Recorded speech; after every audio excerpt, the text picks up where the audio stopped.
The security guard had just grabbed my arm when I heard footsteps behind us. Fast ones. The kind that mean someone's about to have a very bad day. I'm Jack Morrison, 56 years old, and I've been in enough tight spots to know when things are about to get interesting. 20 years as a Marine, another 18 climbing the finance ladder from security guard to where I am now. Tonight, I was just trying to do my job at a veterans charity gala. Simple enough, right? Wrong. Let him go.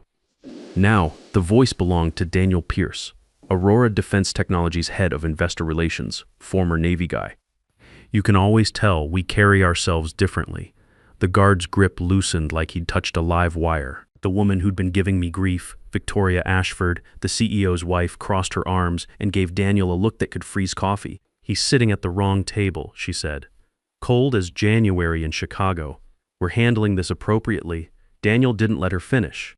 "Ma'am, with respect, you're the one who doesn't understand what's happening here." The whole VIP section went quiet. You know that moment when a room full of people suddenly realizes they might be watching something important. This was it. Phones were still recording. The charity gala was being live-streamed to investors and donors across the country. Daniel turned to address the crowd that had gathered. Several people were holding up their phones. The cameras mounted on the ceiling were still rolling. "Let me clarify something," he said, pointing at me. "This is Jack Morrison." My name dropped into that fancy ballroom like a brick through a window. A couple people glanced down at the place card in front of my seat. JM. Pretty simple. Daniel kept going. His voice was steady but carried enough edge to cut through the classical music. "He's the final authorization representative from Titan Defense Capital for the Aurora Defense Technologies transaction." Complete silence.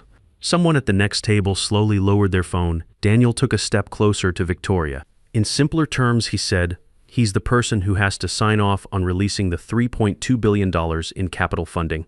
He paused to let that sink in. If he says no, the deal we're announcing tonight doesn't exist. I watched Victoria's face change. It was like watching someone realize they'd just kicked a hornet's nest. Monica Whitfield, her society friend who'd been backing her play, took a small step back. Across the room, someone whispered something that sounded like "holy shit."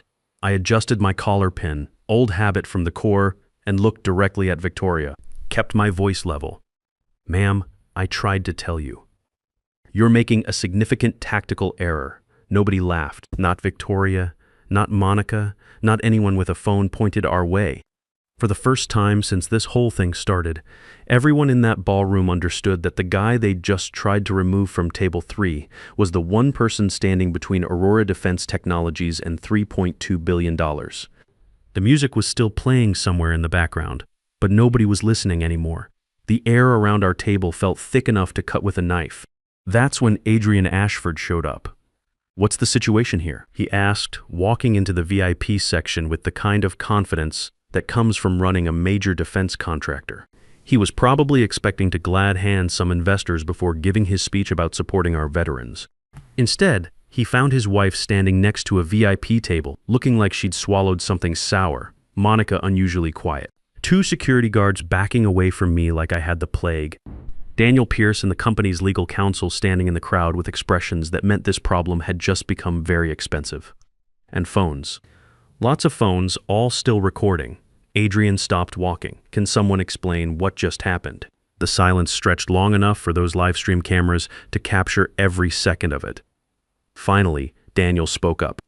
Clear enough for the microphones to catch every word. "Your wife just had security physically remove the person responsible for Titan Defense Capital's final authorization from his assigned seat." Adrian turned to look at me, then back at Daniel. I could see him doing the math. This wasn't some social misunderstanding at a charity event. This was business risk. Documented business risk on camera. Victoria was still irritated. I thought he was just some ex-soldier who didn't belong here. He said he was in the right seat, but clearly Victoria.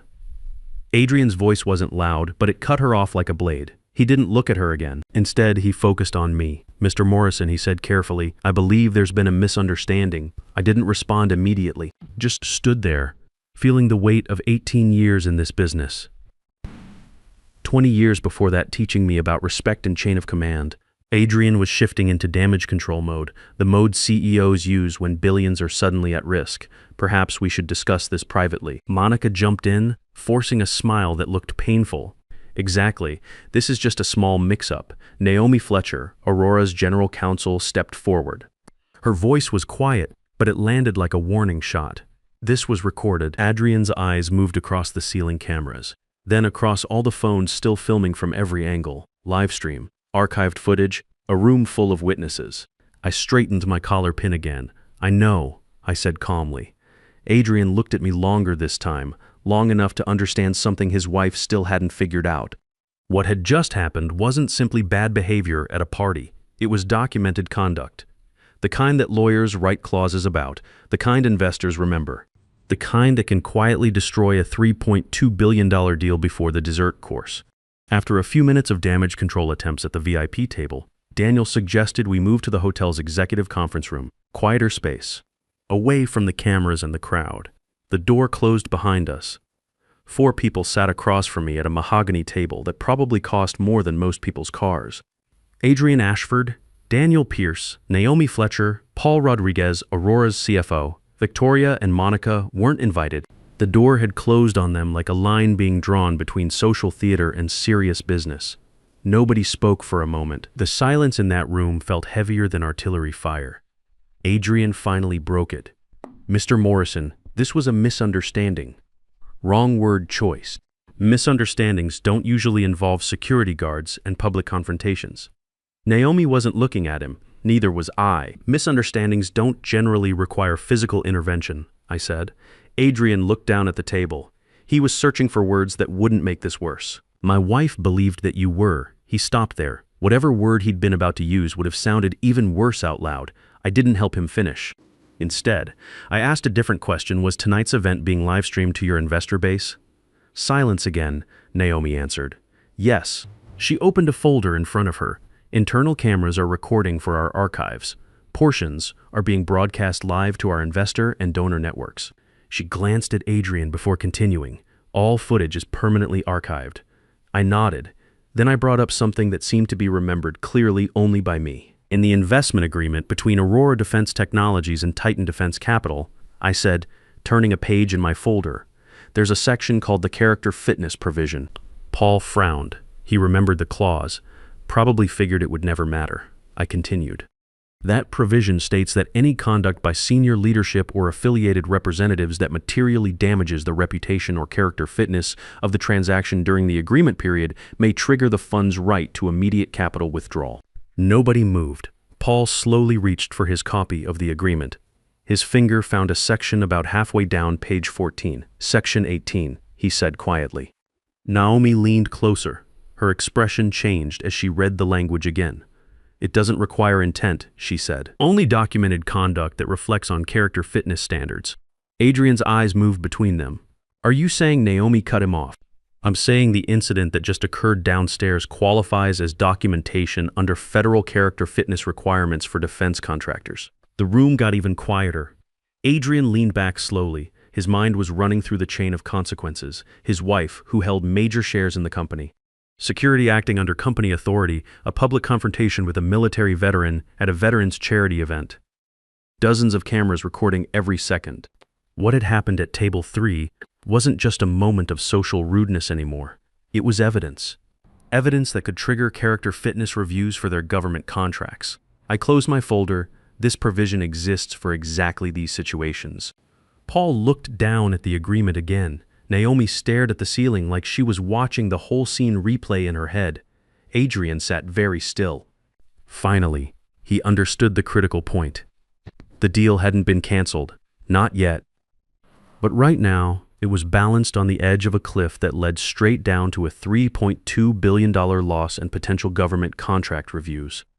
Let me tell you something about my job that most people don't understand.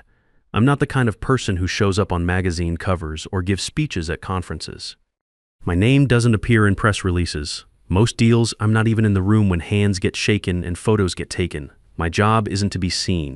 My job is to control the money. And in my experience, that arrangement makes powerful people very uncomfortable. They prefer money with a face they recognize and a hierarchy they understand. At Titan Defense Capital, my official title is Senior Investment Compliance Director. Doesn't sound like much, does it? Most people hear that and think paperwork, regulatory checklists. signatures on documents nobody reads carefully. But in large defense contracts, that position exists for a very specific reason. Major investment funds don't allow their executives to release billions of dollars on their own. Not in the defense sector. Too much government oversight. Too many character fitness requirements. There has to be an independent layer of control. Someone responsible for confirming that every condition, financial, legal, and character-based, has actually been met. Someone who can stop the money if those conditions aren't satisfied. With Aurora Defense Technologies, that person was me. The $3.2 billion capital commitment was structured in multiple tranches. The first tranche, the initial $800 million, could only be released once final character fitness authorization was confirmed. That signature didn't belong to our CEO, didn't belong to our board. It belonged to me. I've been doing this job for 15 years. Before that, I did risk assessment in the Marines. That's where I learned how quickly massive operations can collapse. Not because of equipment failure or strategic errors, because of people. Leaders who thought the mission would always be there, command structures where arrogance quietly replaced judgment, situations where powerful people treated basic respect as optional. Titan Defense Capital learned that lesson in the defense sector a long time ago. That's why the character fitness provision exists in Aurora's contract. Not because we expect problems, but because sometimes the way a company treats people, especially veterans, on camera tells you more about their leadership than any financial statement ever could. I looked across that table at Adrian Ashford. He was still trying to calculate how a 30-second confrontation at a charity gala had suddenly become a legal discussion about a $3.2 billion investment and potential government contract reviews. I spoke slowly. Money doesn't leave the account just because someone wants it to. I closed my folder. It leaves when the person responsible believes the company meets character fitness standards. Nobody interrupted. Paul stared down at the agreement. Naomi stayed very still. Adrian said nothing. In that silence, I could see the exact moment he finally understood the most important thing. I wasn't just a guest at this gala. I wasn't some ex-Marine sitting quietly in the background. I was the final gate their money had to pass through. And right now, that gate was locked. I left the conference room a few minutes later. Nobody tried to stop me. Naomi had said the legal team would review all the footage. Adrian had mentioned they needed time to clarify the situation. I simply nodded. We'll need time to review as well. The hotel hallway was quiet. The sound of the gala had faded to background noise. I stopped beside a window overlooking the city and took out my phone. There was only one person I needed to call. Richard Hoffman picked up on the second ring. Jack. Richard, I need to report a character fitness incident. I described what had happened at the VIP table. No emotion, no exaggeration, just the facts. CEO's wife, major shareholder, security, public confrontation, cameras, disrespect for military service at a veterans charity event. Richard stayed quiet through the entire explanation. When I finished, he asked one question. Was it documented? I looked up. The hallway security camera was still recording. Yes, the line went quiet. Richard understood exactly what that meant. Meanwhile, behind the closed doors of that conference room, Aurora Defense Technologies was beginning a very expensive night. Adrian was already calling board members. Paul was reopening the investment agreement. Naomi was reviewing every line of the character fitness provision. Within minutes, an emergency board call was being set up. Directors joining from their homes, airports, some from the gala itself, stepping into quiet corners with their phones, because this deal had been major news in the defense sector. Part of tonight's gala had been live-streamed to investors and government officials. If footage of what happened at Table 3 surfaced in the wrong places, the damage would travel far beyond this ballroom. Adrian found me in the hallway about 10 minutes later. Jack, he said, I know what happened back there wasn't appropriate. That was the closest he could get to describing it. If you could give us until morning to sort this out. I looked at him. I'm not issuing ultimatums. I'm just doing my job. He studied my face for a moment, trying to decide if the situation was still recoverable, trying to calculate how much time he had left. Then he nodded and walked back toward the conference room. Richard's voice came through the phone, low and steady. If the character fitness provision has been triggered, he paused, then we have to act. The next morning, Aurora Defense Technologies woke up to a completely different world. The first notification reached Paul Rodriguez at 6:47 a.m. An email from Titan Defense Capital, short, formal, and final. Titan Defense Capital withdraws its commitment under the character fitness provision. Paul read the sentence once, Then again, then a third time, the primary tranche minus $3.12 billion had been removed from Aurora's financial structure, just like that. Within minutes, his phone started buzzing. Board members, partner banks, legal advisors, government contract officers, all asking the same question. What the hell happened? The executive conference room filled up fast. Adrian stood at the head of the table, staring at his laptop screen. He'd known this could happen. Naomi had warned him. Paul had shown him the provision. But knowing something was possible and watching it happen are two very different experiences. He called me. Second call since last night. Jack, he said. His voice sounded rough. We can fix this. Issue a joint statement. Clarify what actually happened. I didn't interrupt. Let him finish. It was recorded on camera. Silence on his end lasted several seconds. In the background, I could hear voices. Urgent ones. Jack, Paul's voice came through the speaker. The primary tranche has been withdrawn. The other commitments in the financing structure are beginning to collapse with it. A voice in the background said something about government contracts under review. Nobody disagreed. Phones kept ringing. Banks, law firms, government offices that had expected the Aurora transaction to close within weeks. Outside their building, pre-market indicators for Aurora Defense Technologies began to slide. News that a major capital fund had withdrawn from the company's largest deal in years was spreading faster than any explanation Adrian could provide. In that conference room, the reality was settling in hard. This deal wasn't delayed. It wasn't being renegotiated. It was gone. I didn't celebrate. No sense of victory. Just a chain of consequences unfolding exactly the way they were designed to. A few hours later, an internal notice went to Aurora's senior leadership. One line. The Titan Defense Capital transaction is terminated. The story hit financial news sites by noon. Nobody mentioned the Gala. Nobody mentioned Table 3. The headlines focused on the numbers. Major defense contractor loses $3.2 billion investment over character fitness concerns. For the market, that was all that mattered. Inside Aurora Defense Technologies, the consequences kept coming. The board launched an internal investigation. Directors wanted to know exactly what had happened, who had authorized security to remove a capital representative from his assigned seat, and how the largest deal the company had pursued in years had collapsed overnight. Outside the company, the story spread through quieter channels. Footage from the Gala circulating through veteran networks, defense industry groups, encrypted chats among military contractors. The names Victoria Ashford and Monica Whitfield started appearing in conversations they probably never expected to be part of. Not as hosts of a charity gala, but as the people who had turned a $3.2 billion investment into a character fitness crisis. Several Aurora board members reached out to me over the following days. They talked about reforms, new oversight structures, different leadership approaches, modified terms. I gave them all the same answer, polite, brief, and unchanged. A deal doesn't collapse because of a party. It collapses because of what that party reveals about character. A week later, I was back in my office. Everything looked exactly the same as before. No press conference, no victory announcement. Just new emails, new files, new deals waiting to be evaluated. My daughter called me that evening. She's in her second year at Northwestern, studying business. Dad, I saw the story online about what happened at that charity thing. And I'm proud of you. That meant more than any deal ever could. Sarah's 20 now and smart as hell. Reminds me of her mother every day. Linda would have approved of what I did. She always said respect wasn't something you inherited. It was something you earned. One of my colleagues asked me about the Aurora situation the next day. How it felt to cost a major corporation $3.2 billion over what some people were calling a social misunderstanding.